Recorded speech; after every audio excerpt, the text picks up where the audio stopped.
wealth of information about really tapping in. I was looking at your practice website yesterday, and I love what you said about helping to empower people to tap into their innate ability to heal, because we have it inside us. So Dr. Erin Kinney has a naturopathic practice. Is that how you'd say it? In Eastport? You just opened up a new... Yeah, I'm in the office in Eastport. Fantastic. Yeah. And from what I can see, it's beautiful too. Thank you. Thank you. So Dr. Kinney, can you talk a little bit about just your background and how you got into this style of medicine and what it means to you? Yeah, so I practice what's called naturopathic medicine. It's a distinct style of, we're actually trained as primary care physicians, but we use diet and lifestyle first. And then if that's not going to work, then we move to herbal medicine. And if that doesn't work, then we would move to traditional Western medicine. So we try to start with kind of the least invasive method possible. And in my years of practice, I find that most people come to me after they've already started taking a medication and the medication is causing a side effect or it's not working. And then we kind of go back to the basics. And I find that nutrition is the single most influential thing you can change about your body if you want to change something that's going wrong. So like, for example, I had a patient a few weeks ago who has really bad heartburn and has been taking heartburn medication. And in the time she's been taking heartburn medication, number one, she's still getting heartburn. She's gained about 20 pounds and she just doesn't feel good. She's exhausted. She's got joint pain, all of these things. And so I had her stop taking the heartburn medication and we pulled out 2 specific foods. She was sensitive to dairy and coffee was triggering her. She pulled those out, no heartburn. So bad for her. I know, for her, but she didn't have the heartburn anymore. And she lost 15 pounds after about a month doing that because, well, we can go off on this track, but heartburn medication tends to disrupt your ability to break down the food properly in the stomach, which usually almost 100% of the time causes what we call leaky gut, which you and I may chat about later today.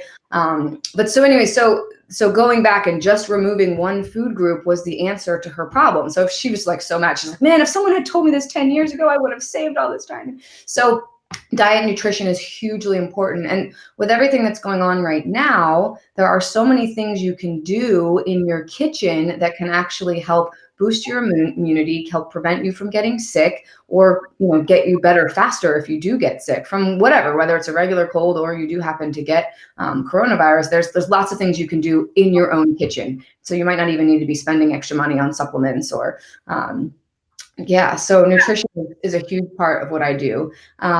What did you originally ask me? Sorry, I tend to go off on tangents. I got into through my own. You also deal with women and hormones too. Yeah. We're not going to talk too much about that today, but I think it's important for people to know that this is available to them. Well, most of my patients come to me and they are struggling to get their hormones in balance. Either they have thyroid issues or really bad PMS, struggling going through menopause or perimenopause, or they're just exhausted and they kind of know something's off in their body, but their regular doc has said, oh, all your labs look fine. You probably just need to take an antidepressant, or how about we give you the birth control pill? And these women are like, WTF, I don't want to take the birth control pill. Something's wrong with me. So usually there is something out of balance. Either their adrenal hormones are off or their sex hormones are off. It's just not showing up on the regular lab test, or their thyroid is going on. Or sometimes I find they've got some sort of underlying infection that we need to deal with. So I usually do a little bit more in-depth testing with people. I spend a lot longer in my first visits. I spend over an hour. So I get to really know what's going on. And in my mind, no symptom, like everyone's like, oh, this might not be related. It's all related, whether it's, itching on your big toe or, the spot on your scalp that your hair is falling out, all of the little tiny things, they're all related and they all mean something in the type of medicine that I practice. So you're not treating the symptom. You're really trying to figure out what is this is happening, and this is happening. So what is the root cause that's creating this systemic breakdown, or, these signs here? Yeah. And usually in my mind, any symptom that you have is really just the body kind of trying to readjust to what's going on. So whatever, if you have a deficiency in a nutrient or you're eating a food that your body doesn't like, the body's going to tell you that somehow, usually with some sort of symptom. So you just kind of have to figure out what are the symptoms in your body that are trying to tell you whatever your body's trying to tell you. So that's kind of I try to figure out how are we going to bring the body back into balance Mm-hmm. Based on what your symptoms are telling us. Like a big game of connect the dots. It totally is a big game. It's super fun. I love doing it. I'm always like, ooh, tell me about that. Tell me about that. And yeah. So then so the immune system, we're talking about gut health and the immune system. And so I've read anything from your gut contains your immune system, 60% of it is in your gut, resides in your gut, up to 80% resides in your gut. So I guess I think somewhere in that range is probably about right. But there's differing numbers, but your GI tract is actually, it's made up of cells that are very similar to your skin cells. When the body's first forming, the epithelial cells that line the skin are formed at the same time as the digestive tract. So they're very similar to epithelial cells. So technically, when I explain this to people, technically anything that goes into your digestive tract, it's actually outside your body. So we have one tube from your mouth to your anus, and the body doesn't put food or nutrients into the bloodstream until it chooses to do so. So when the food gets into the small intestines, there are very specific transport cells for every type of molecule that our body can absorb. So for calcium, for magnesium, for carbohydrates, for sugar, for every single little different thing that we absorb, there's a specific transport molecule. And when that molecule goes through the transport molecule, it gets a tag put on it. So essentially it's like you go into a bar or a club and you show someone your ID, you get a stamp on your hand if you're at a 21 club. So then the immune system knows whatever the body's absorbed has come in through the appropriate route of coming into the body. So like I said, technically everything that's in your digestive tract, which is why we have bacteria living there, it's actually outside your body. So so it is very much like, and you have these cells, I always do this, I'm like, you have cells that line your digestive tract that are like barrier cells. So, and when we talk about leaky gut or when things are not going right in the digestive tract, it's like you get a giant cut on your skin. So in this way, whatever you're eating, it could sneak into the bloodstream without going through its appropriate route of entry. And it might not get a stamp, right, by that bouncer we were talking about. And if that happens and that particular molecule gets into the bloodstream without a stamp, the immune system now is going to go a little crazy and it's going to attack that like it was a virus or a bacteria or something. And this can overstimulate the immune system, and it can cause all kinds of different issues. It can cause eczema, it can cause fatigue, it can cause weight gain. It can kind of start to be the trigger for certain autoimmune issues, but it also wastes your resources. So if you're trying to stay healthy and prevent, getting a cold or a virus or something that you could be exposed to, and your body's really busy attacking, whatever food you ate yesterday, that can be, the immune system now doesn't have as many soldiers to be fighting whatever's going on really important to keep that gut lining intact so that we don't have things slipping through the cracks and getting out into the bloodstream when they're not supposed to be there. Does that make sense? That makes total sense. So what would you say are, and if anybody has any questions, I can see your questions here in our cool little app. So ask away, and then I'll make sure that I get that across to Dr. Kinney.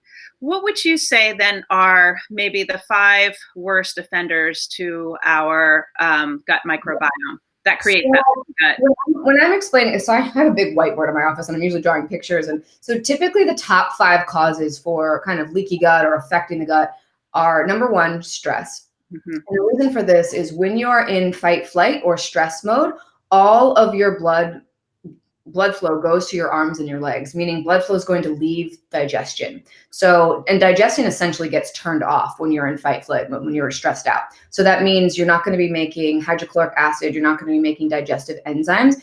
And when food doesn't get broken down in the stomach properly, so if you eat a steak and you don't have enough acid in your stomach, that steak will not get broken down into the amino acids. It will be in large chunks. And when those large chunks get to the small intestine, they cannot be absorbed and they kind of bump around and they cause damage to those cells that line the intestinal tract. So when you're under stress, and let's face it, everyone's under stress right now. So before you eat, this is going to be a tip. I'm going to say before you eat right now, I'd like everyone to take at least 5 deep breaths, and belly breaths, get blood flow into your abdomen, get oxygen into your abdomen so that you're calming your nervous system down. Because when you eat during fight, flight, or stress mode, you're not going to digest that food and you're not going to absorb it. So, and this is, I know you work with a lot of patients who deal with weight loss, and when I do too, this is one of the biggest reasons I see women are unable, or men are unable to lose weight, is they're constantly stressed out. And even though they're not eating very much, when they are eating, they're not absorbing the nutrients that they eat. So the body's still going to be hungry. So you're going to be craving, junk food because you're craving the nutrients because you're not absorbing them. So I know I'm a little bit off tangent. So stress is the number one cause that I see that will disrupt the microbiome.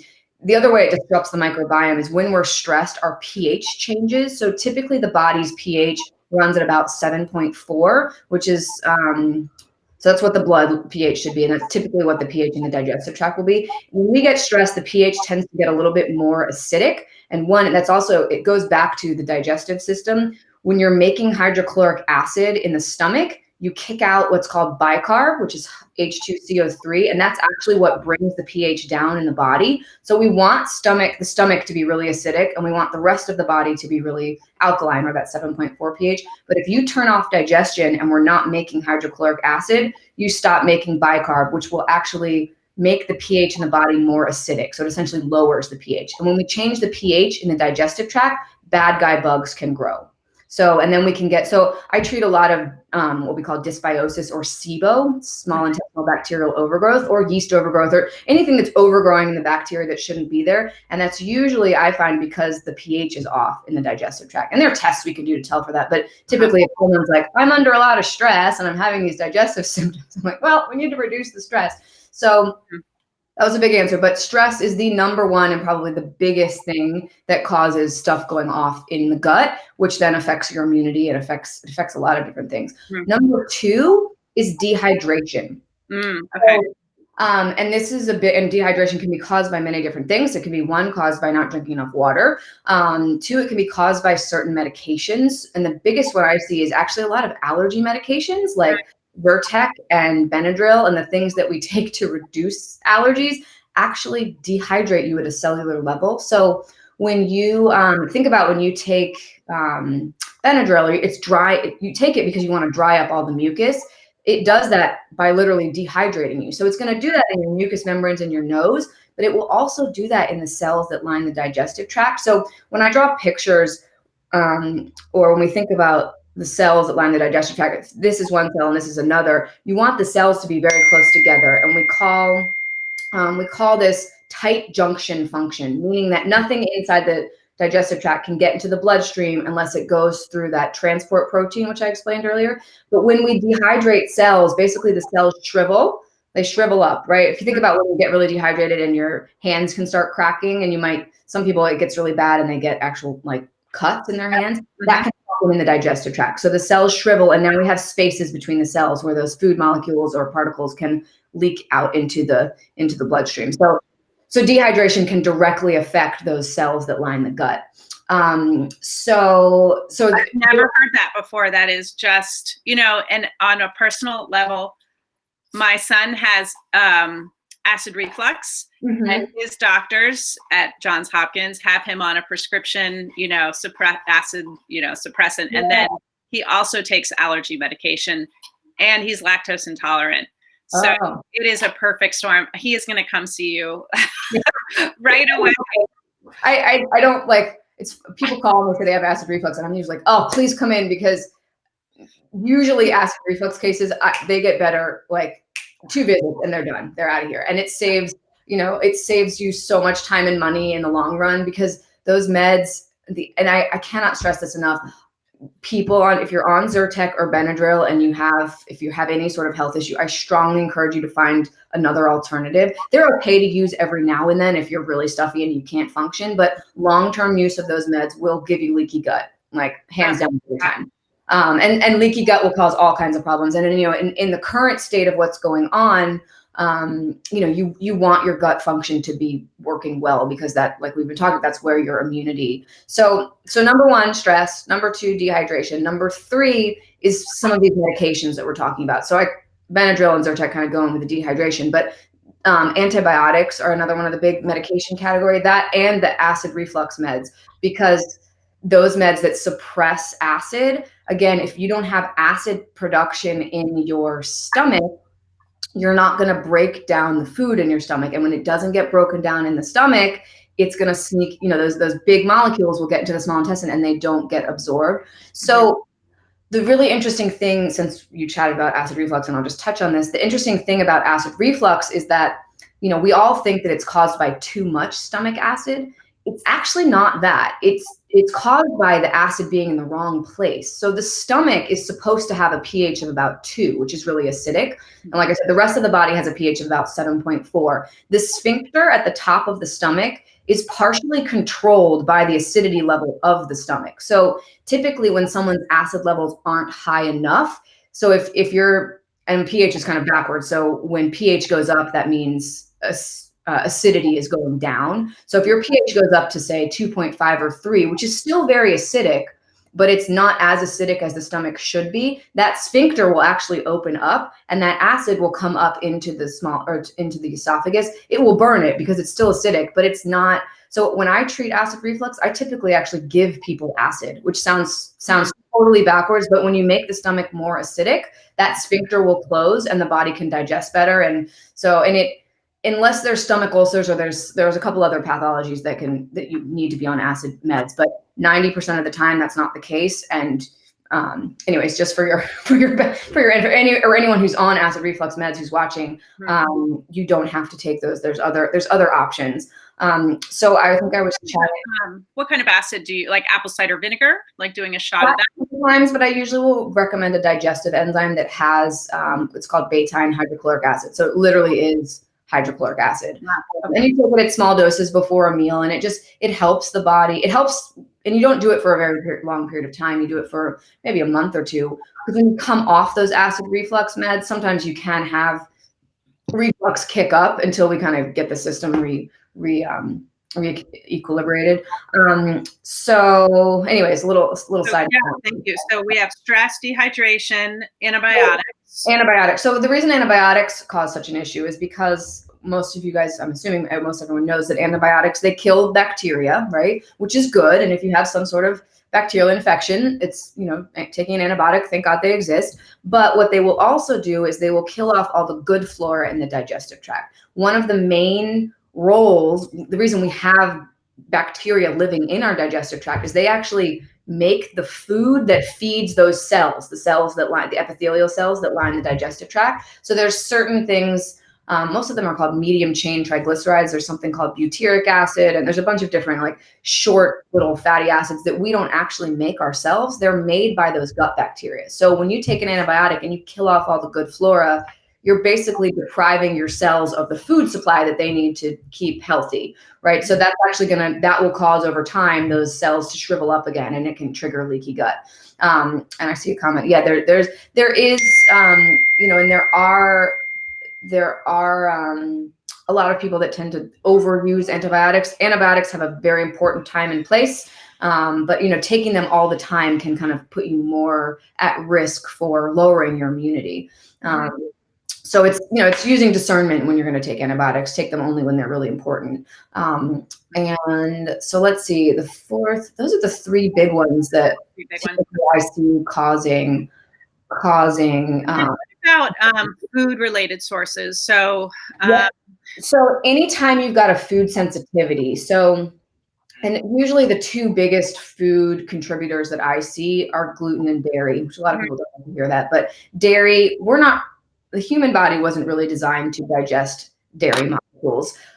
Dairy is, in my opinion, it's for baby cows, and humans should drink human milk when they're babies. And we're one of the only species, we are the only species that drinks another species' milk well into adulthood. And one of the reasons why it causes problems is the two main protein molecules in dairy. There's one called whey and there's one called casein. They're very large, clunky molecules, and they tend to, when they get into the small intestine, they tend to bump around and they tend to just kick up inflammation. So dairy can be a big one.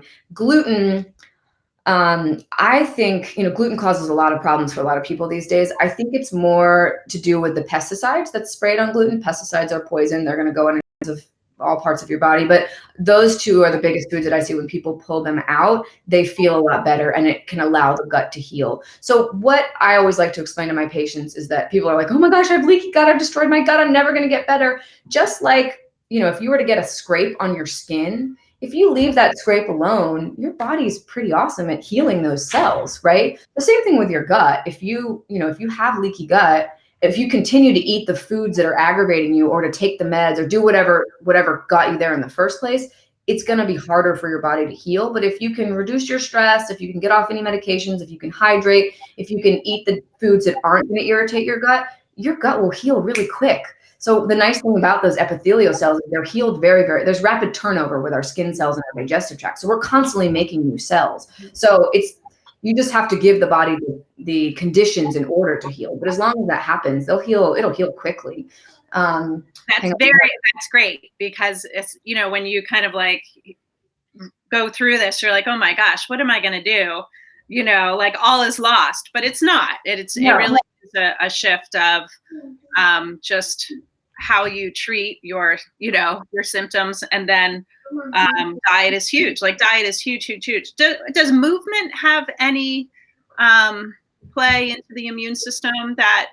Oh, definitely. So one of the other, and this isn't really gut related, but one of the other most, I think, is the gut and the lymphatic system are the two biggest players in the immune system. So you have lymph nodes, and if you're on your computer, I highly encourage you to Google lymphatic system, and you'll see you've got lymph nodes all over the body, and you've got lymph vessels all over the body. So, and this is where, after your white blood cells go out and do any sort of fighting against anything, they all come back into the lymphatic system, and that's where they're supposed to get cleared out. And when you're moving, you're moving your lymphatic system. So anytime you exercise, or you do yoga, or you run, or you get a massage, any movement of the body is going to move the lymph, and that's clearing out all the dead white blood cells.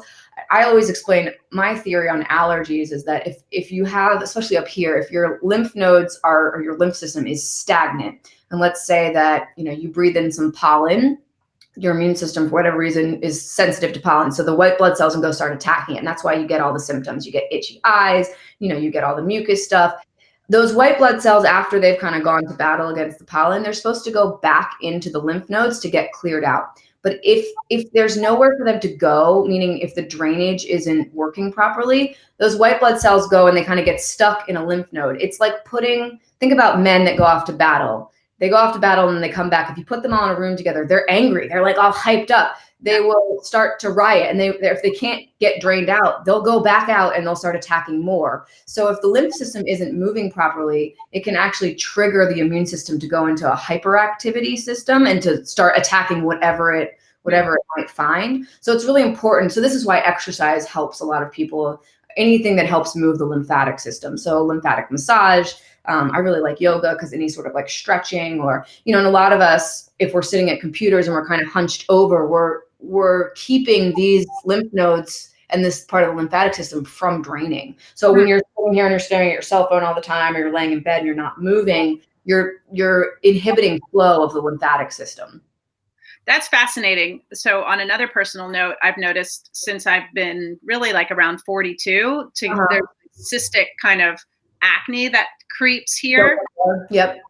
And I know it's something to do with the lymphatic system. So I'm trying to like scrub it more, but so that's a lot of what I do in my practice. I use it's a Canadian protocol. It's a Canadian lymphatic drainage protocol. So they're homeopathic. They're like these little blue bottles, and they help like kick up drainage of the lymphatic system, and then of different organs in the body. So if someone's got liver issues, or if there's stuff going on up here, we'll drain the sinuses, and it's like a very gentle detox. So I use a lot of lymphatic drainage protocols in my practice that I find work really well. Yeah. So what I'm hearing is, between medications that you might taking, dehydration, movement, there's all different ways that you can build health and really build your immunity. And right now in our climate with coronavirus and COVID-19, the best, most empowering way that we can, get through this and stay healthy is to build our immunity. And so if you're not ready to go off of your allergy medication right now or something like that, what would you say? What are some tools that people could do right away? And then on a side note, Dr. Kinney and I were talking about this before we went live. Something that I noticed, going to the grocery stores, and one of my one of my members at MantraFit mentioned this too, like all the like chips and the and the white bread and cookies and crackers was wiped out, but there at Wegmans there was a whole shelf of kimchi that no one had. Yeah.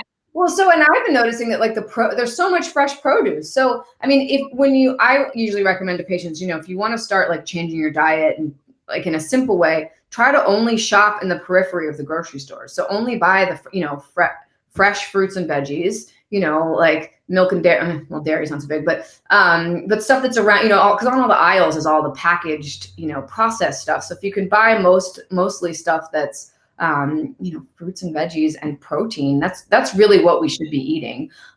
So right now onions are probably they're my favorite food, but they are probably the most like bang for your buck in terms of increasing immunity. And so onions they have more vitamin C than an orange. So in terms of getting vitamin C, onions are great. Onions also are really high in a compound called N-acetylcysteine, which is something that is a natural mucolytic. So the supplements that I use for people that are coming in wanting to get off allergy medications, they contain this N-acetylcysteine in high levels. But if you're someone that can tolerate onions or cooked onions, eat as many onions as you can. They're extremely beneficial. Like I said, vitamin C, they have some antiviral properties. N-acetylcysteine is also the precursor to a compound called glutathione, which is one of the biggest antioxidants that our body makes naturally. And most of the research that's coming out about COVID-19 is that in the elderly, the reason why it can become fatal is that elderly populations tend to have lower amounts of antioxidants. So the more antioxidants you can eat, the better off you're going to fare, no matter what your age group or what your risk factors are. And antioxidants exist in anything that's colorful. So any fruits and veggies that have, like berries and anything green. So eat fruits and veggies is the big take home, and onions. Eat all the onions you can. All the onions. And now that if everybody in your house eats onions, then no one's going to. Exactly. It'll be so easy to social distance. So it looks like some people are saying the video's interrupted. I'm sitting right next to my Wi-Fi, so I don't think it is a connection issue from this end, but maybe it's just out in the ether. I'm not sure. But we'll just keep going. And we'll try this again to another time for you. Yeah, this is I am so. Please do a recap. I missed the last 2 to 3 minutes. Basically, the last 2 to 3 minutes we've been chatting about onions and eating fruits and vegetables, shopping on the periphery of the grocery store, trying to get we want to get as many antioxidants in your body right now as possible. So antioxidants eat up free radicals. So, and in the digestive tract, if there's any sort of damage from inflammation, you want as many antioxidants as possible to go and eat up any of the inflammatory damage. So, and I was saying that onions are really high in vitamin C. There's more vitamin C in an onion than there is in an orange. So onions are great for that. They're also great because they contain something called N-acetylcysteine, which is a natural, it's chopping up onions and I think honey. I don't actually remember, I haven't done it in a while, and you place it on the chest and it works just like Vicks. It's going to actually, and the N-acetylcysteine will seep into the lungs and will help clear the lungs out. You can probably Google onion poultice and there'll be YouTube videos. Right. Yeah, that's great. So we've got, my phone is not freezing up. So, but it seems like other people are doing it. But we'll I'll get the link and then we'll repost this, guys. So, so we've got, so onion sounds like a superfood for antioxidants. Onions are definitely a superfood. Garlic? Garlic is also a superfood. So garlic, the other great thing about garlic, well, one, it'll help lower your cholesterol. Two, garlic's really good at balancing the gut flora. So it'll kill off any good guy bugs and it actually will help to feed. So I use it a lot when I'm treating dysbiosis or any SIBO, or garlic really helps to kind of balance out the good bacteria in the digestive tract. So, there's a reason why in medieval times, when they were trying to fight the plague, they used garlic and they wear garlic around there. Like garlic, it's kind of one of our oldest defenses against viral stuff. So, or bacteria. So yeah, garlic, onions, you can make a broth and drink the broth and put veggies in there. And those broths are really healing for the gut. The other thing that can be really healing for the gut is actually for the gut is white rice. So I usually recommend my patients not to do, if you're having gut issues, not to do brown rice. I typically recommend that they go for white rice. It's very healing for the digestive tract lining.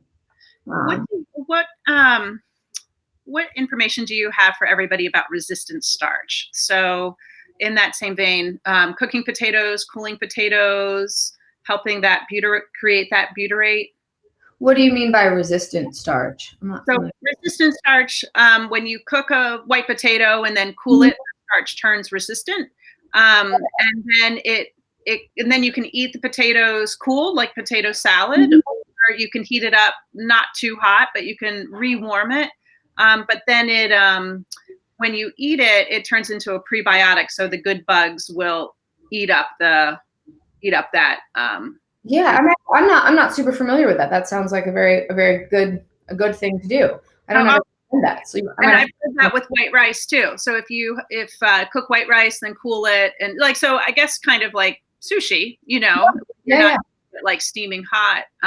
That also is a resistant starch. So I'm wondering what the mechanism of that is. If it's I'm not sure about that. I might have to do some more research on that. If you want to send me some info on that, that's cool. Okay. And then bone broth, right? So making bone, I've just made some from some pasture bones from a farmer that I buy up the road. That seems to be almost like non-negotiable for healing your gut. Bone broth is amazing. That and cabbage. Cabbage contains a high amount of something called L-glutamine, which is another thing that we help to heal the gut lining. So a cabbage onion soup with bone broth would be like the perfect. Oh my gosh. Yeah. I'm making that today. Yes. And so this is interesting, like hearing, and I would assume ginger too. So ginger is. Well, so ginger is a couple of things. Ginger is anti-inflammatory, but ginger also will stimulate production of hydrochloric acid and digestive enzymes in the stomach. So ginger is a digestive aid. It's going to help, produce that hydrochloric acid. And so it'll help bring the pH down in the body. It'll help bring the pH up in the body, and it'll help bring the pH to a more acidic level in the stomach. But it also is an anti-inflammatory, so it helps reduce. So that and turmeric. Turmeric is also a major anti-inflammatory. So if you can find ginger or turmeric root, put that in a smoothie. If you're making smoothies, that can be a really good thing to do. So this is kind of leading me to think like everybody should make kimchi today, because you've got the cabbage, and you've got the onions, and then you've got the ginger, and whatever else you want to put in it, and then it's fermented. So then you get all the good guy bugs. Yeah. So on that note, and I didn't really touch on this. So fermented foods are the best way to get your good guy bugs. I mean, you can take a probiotic. I'm not as big a fan as when you just take a single strand, unless we've done specific testing and we know, hey, this person is low in lactobacillus. You're better off getting it from your food, because you're going to get a wide variety of the different bugs, and that's how we're supposed to get it. Hang on, I have a little friend coming in. What's up, baby girl? Oh, trash. I got it for you. Thanks. Do you want to say hi? Yeah. You want to say hi? Hang on, we got a chocolate on the face. This is Hannah. Say hi, Hannah. Hi, sweetie. Hadley. You guys say hi. This is Miss. Hi. Hi. Hi. What are you doing today? They're just hanging out. Just hanging out. Yeah. All right, ladies. Mom's gonna finish her chat. I'll come in and get you in a minute, okay?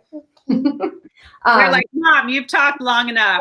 Mom, it's been 30 minutes. So I'm a big fan of kombucha. But my favorite gut healing product. Yes, you can have some kombucha. My kids love kombucha. My favorite gut healing product is something called Restore No. 4 Life, which you can get on Amazon. It's a little bit. Zach Bush? Is that Zach Bush's Restore? No, I think it actually might have been rebranded, something called Ion Biome. Okay. It's made from something called a TerraHydrate. It basically resets the terrain in your digestive tract. So it's going to help reset the pH. So it'll provide some food for the bugs to live on. And it's the research on it is pretty amazing at what it does to heal up that tight junction function. So, and they've actually done research on people that are sensitive to gluten. So most people that are sensitive to gluten will go in and will cause leaky gut. And so that's why it causes a lot of issues. but their research has shown that people that take Restore that are sensitive to gluten, they don't have as much disruption in the gut function. So if you're someone who absolutely loves gluten and you can't see it, but you know it's a problem for you, taking this Restore stuff can actually help it do any damage to your GI tract. So that's probably my number one favorite recommended products that you can get easily. Great. Yeah. That is so, that is, all this information is just so helpful. I feel like, we're going to have to watch this again and again and write notes. So the last thing that I just wanted to ask you about, because you had mentioned it before about the pesticide load on the crops that we're eating. So, and I think that's what I see with a lot of my health coaching clients is they feel like they're eating really healthy, but they don't feel well. And so we go another layer deeper and say, okay, so if you're having oatmeal, are they organic oats? Or, because what is it? The monocrops of corn, oat, soy, and wheat are coated in glyphosate and Roundup. And so what are your thoughts on that? So my thoughts are that yes, all of the glyphosate, it's a problem, and buying organic is hugely important. Pesticides or any sort of toxin that's sprayed on your food, the body is going to end up putting it into your fat cells, because if the body can't get rid of it, and the liver has a really hard time getting rid of Roundup. It's a chemical, it's a molecular component that it's hard to get rid of. So the body will store it in fat cells because the fat acts as a protectant. So it's not, because it doesn't want that floating around in the bloodstream, because that'll cause damage to your arteries. So it sticks it in the fat. And so if the liver or any of your detox processes aren't working properly, or the lymphatics aren't working properly, the body's not going to want to get rid of those fat cells because there's toxins in there. So when it comes to weight loss or even just feeling well in general, you don't want to have a lot of toxins stored in your fat cells, right? So the less we consume, the better. It's of utmost importance to try, whenever you can, to try to buy organic fruits and vegetables. And that's one of the hard things about processed stuff, is the processed carbohydrates are a lot of time, like corn and wheat, are sprayed with Roundup. So it's organic's important. Organic's important. And then when it comes to, taking it to, like you said, fruits and vegetables, EWG, the Environmental Working Group, comes out with the Dirty Dozen and the Clean 15. Yeah. So if you are like, I am going to buy all the delicious fruits and vegetables today that I know are going to be nutrient dense, some of them, like kale and spinach and strawberries and blueberries, are coated in pesticides, in like 20 different kinds of pesticides. Yeah. There's a lab that I use that will run, I don't use it often, but in some cases we can actually test the amount of pesticide in someone's blood.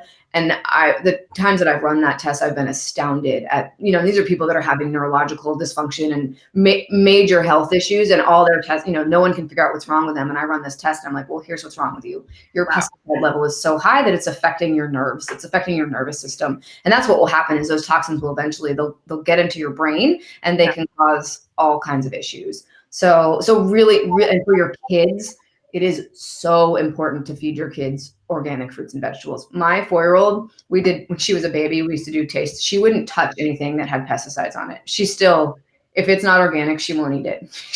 We'll test her when we go out to a restaurant. We're like, will you eat this? And she's like, no. We're like, okay, it must have pesticides on it. Oh, wow. She's got special powers. She's got a special power, yeah. Bring her into the practice. Yeah. So to recap, we are just a little bit over our time. So, and your daughters are like, come on, Mom, let's go for a walk. Let's do some.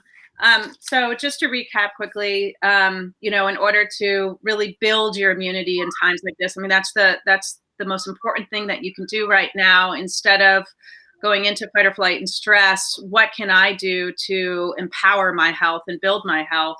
And so lowering stress, making sure that you're hydrated, taking a look at all the medications and maybe talking to your doctor about that, between antibiotics and the Pepcid AC and the allergy medication, but then, and getting a lot of movement in, organic vegetables, onions. So onions, yep. We're making a bone broth, cabbage, onion soup today. Yep. Pets are going to be so happy. And then moving. What are you going to do today to move, do you think? I'm going to go do an online yoga class here in a few minutes. Oh, nice. Good. Yeah. And then so Dr. Kinney, where can people find you? You've so much good information. If people are like, I want to go deeper with her. So you can go to my website. It's www.drerinkinney.com. You can follow me on Facebook. I have a professional page, Dr. Kinney, or you can follow my personal page. I do lives a lot, sharing stuff. You can follow me on Instagram. I'm at Dr. Kinney. And if you want to reach out to me, or if you're interested in making an appointment, you can email info@drerinkinney.com or just give us a call. I'm doing virtual consults. So, and I work with people all over the country. And happy to, but if you want to just learn more, I do videos a lot. So please, and there's a ton of them on my pages. So if you want to go watch old videos, they're on there. There's some good ones about allergies and, like I said, onion stuff. Yeah. I can't wait. I'm going to dig in. Yeah. Well, thank you so much. I really appreciate it. For having me. And I'll be coming to see you once we're clear, or I guess over video with my son, because we need to with him. So well, awesome. I hope everyone has a good rest of Sunday, and everyone stay safe and take some deep breaths. Just take some deep breaths. It'll make everything feel a little calmer in the moment. It's all we can do right now is just take it one day at a time and take deep breaths and just try to calm your nervous system down. That's great advice. Thank you. Awesome. All right, enjoy your Sunday. Bye. Bye.